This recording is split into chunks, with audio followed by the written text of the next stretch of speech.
is verblunged, and you're talking to that child, the Eibishter is very focused on this and takes a special interest in what's going on there. So you're dealing with something very...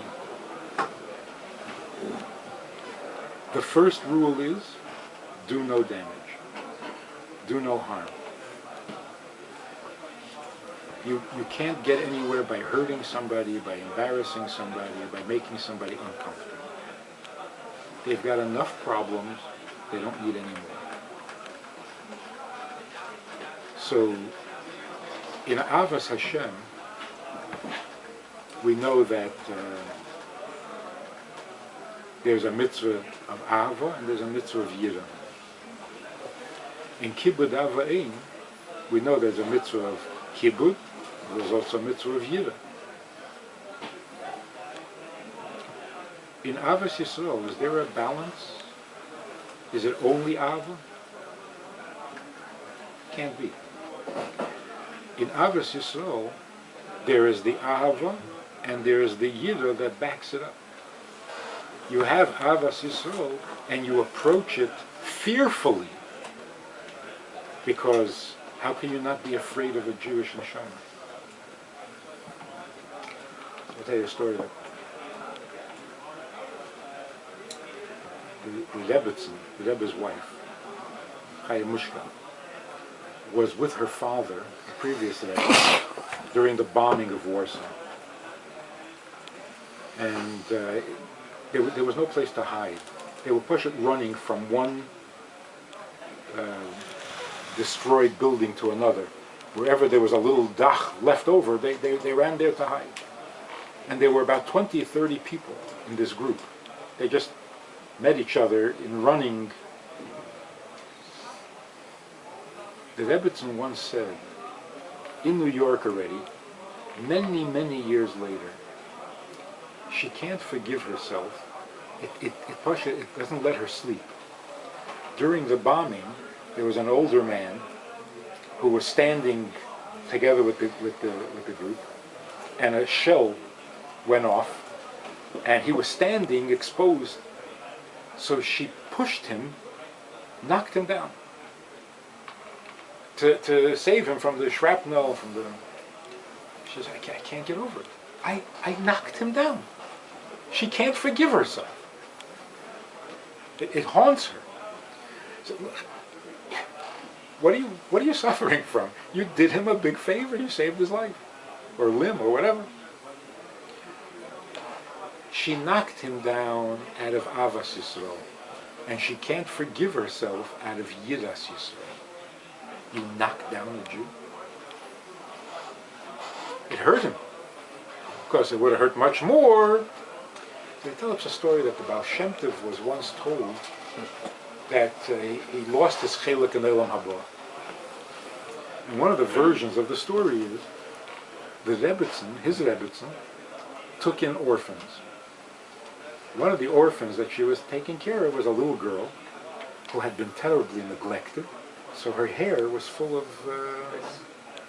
so she was combing out the hair, and it hadn't been combed in a long time, so the girl was crying. The Baal Shem Tov walked by and didn't say anything, and for that he lost his chelik in Elam Haba. Which I wouldn't worry about, you know. It's hanetz again with Elam Haba, you know. What was he supposed to say? Don't comb her hair? What are you supposed to say? They're combing her hair out of Avas Yisrael. But she was crying, and you... So, in dealing with the Talmudim that we're dealing with, there has to be an Ava, and there has to be a Yira. And part of the Yira is, he's right. He is entitled. You can't be judgmental. You can't say, why is he doing that? Why is he misbehaving? He has every right to misbehave. He is entitled. You cannot judge him at all. The real question is, what did we do that we are zeicha to be inside instead of... The Baal Shem Tov once said, Yordei hayom ba'aniyes, eisei melocha b'mayim rabim, heim yedim, heim reyim ma'aseh Hashem. There are neshamas that come down into Olam Hazeh that is like an ocean. Olam Hazeh is called Mayim Rabim. There are those neshamas that come down Yordei Hayom, but Ba'oniyos. They get to come down in a ship. Most neshamas come down into the water.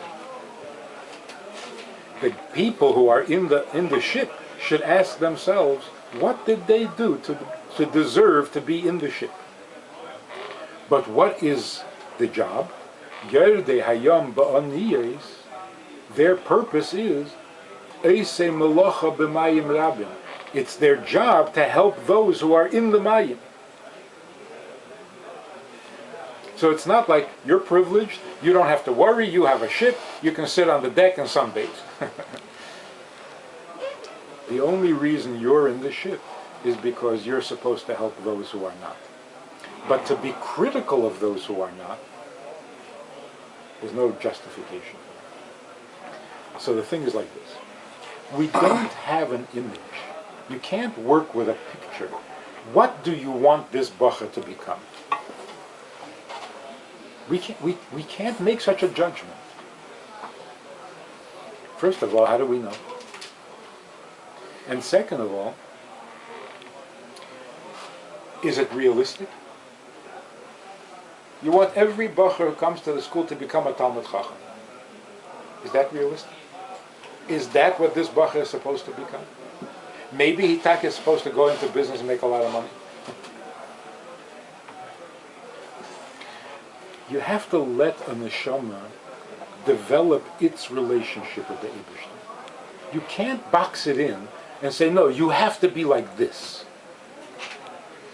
It's not nice. It's presumptuous. How do you know I have to be like this? So we have to give emes. This is Torah, this is what a Jew is, this is what a mitzvah is, this is why the world was created, this is what it's all about. And see what that does. You can't be a dayim, shape a person like a challah.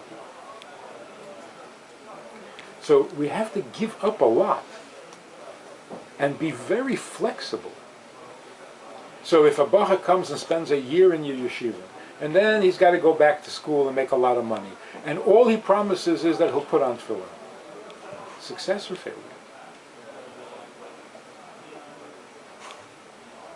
That's a critical question. Because if in your mind he's a failure, he won't put on the tefillin.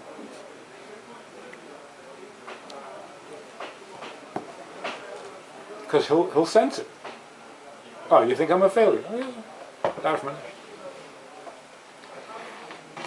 The emes is where he's coming from, and he makes a commitment that he's going to put on tefillin every day.